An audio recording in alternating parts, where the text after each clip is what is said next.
इस वक्त हम मुल्तान की ज़राई यूनिवर्सिटी में मौजूद हैं। गुज़श्ता रात इंतहाई अफसोसनाक वाक़या पेश आया कि जब यहाँ पर आसमानी बिजली गिरने का वाक़या पेश आया और अल्लाह पाक का बड़ा करम हुआ कि साथ ही एक हॉस्टल है बच्चियों का, वहाँ पर कोई ज़्यादा मसला नहीं हुआ। यहाँ आप देख सकते हैं ये उससे मुल्का एक ग्राउंड है जहाँ पर कुछ सूखी लकड़ियाँ पड़ी थी और ये थोड़ा सा कोई घास फूस थी। वहाँ पर जो बताया जा रहा है मुमकिन तौर पर जो यानी शाहिदीन हैं वो बताते हैं कि आसमानी बिजली यहाँ पर गिरी थी और जिससे ये पूरे जगह पर जो है वो आग भड़क उठी थी। लकड़ियाँ जो हैं यहाँ पर अभी भी आप देख सकते हैं कि उनका राख मौजूद है, उनका राख का ढेर यहाँ पर आपको नज़र आ सकता है। और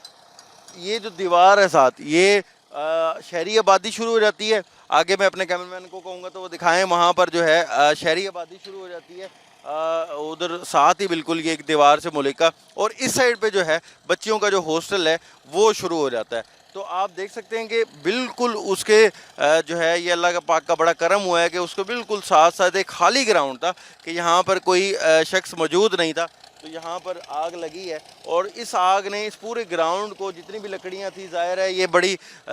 आग फैल भी सकती थी, लेकिन रेस्क्यू काम ने बड़े मौका पर पहुँच के जल्दी पहुँच के इस आग पर काबू पाया ताकि ये आग आप देखें तो परे भी जो है वो काफ़ी ज़्यादा सूखी लकड़ियाँ मौजूद हैं जो कि हॉस्टल की दीवार के बिल्कुल मुल्का है। तो वो आग वहाँ तक भी जा सकती थी, इस शहरी आबादी को भी जो है वो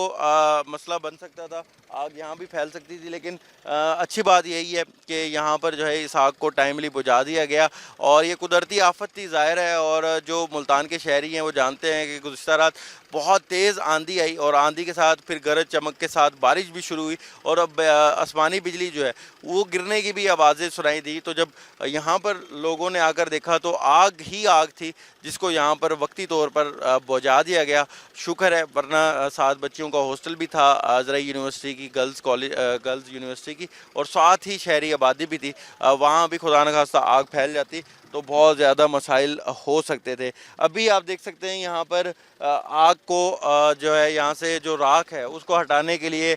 भी ऑपरेशन जारी है। जो यहाँ पर इंतज़ामिया है यूनिवर्सिटी की वो अपने तहत यहाँ पर चीज़ें कर रही है और चीज़ों को यहाँ से हटाया जा रहा है और इस जगह को अब साफ़ किया जा रहा है ताकि यहाँ पे कोई भी ऐसी लकड़ी मौजूद ना रहे कि जिससे कि दोबारा कोई ऐसी ये तो ज़ाहिर है कुदरती आफत थी, कोई और भी यहाँ पर जो है फ्लेमेबल चीज़ फेंकी जा सकती है जिससे भी आग लगने का खदशा पैदा हो सकता है। तो इसी हवाले से जो इंतज़ामिया है वो कोशिश कर रही है कि यहाँ से जो लकड़ियाँ हैं, जो यहाँ पर गंद गुबार है, उसको उठा के साइड पे फेंका जाए। आप देख सकते हैं यहाँ पर ये दरख्त भी मौजूद हैं, उनको भी साइड पे उठा के रखा जा रहा है और यहाँ से उनको तल्फ़ किया जा रहा है ताकि मज़ीद आगे आने वाले दिनों में भी कोई इस तरह का नाखुशगवार वाक़या पेश ना हो।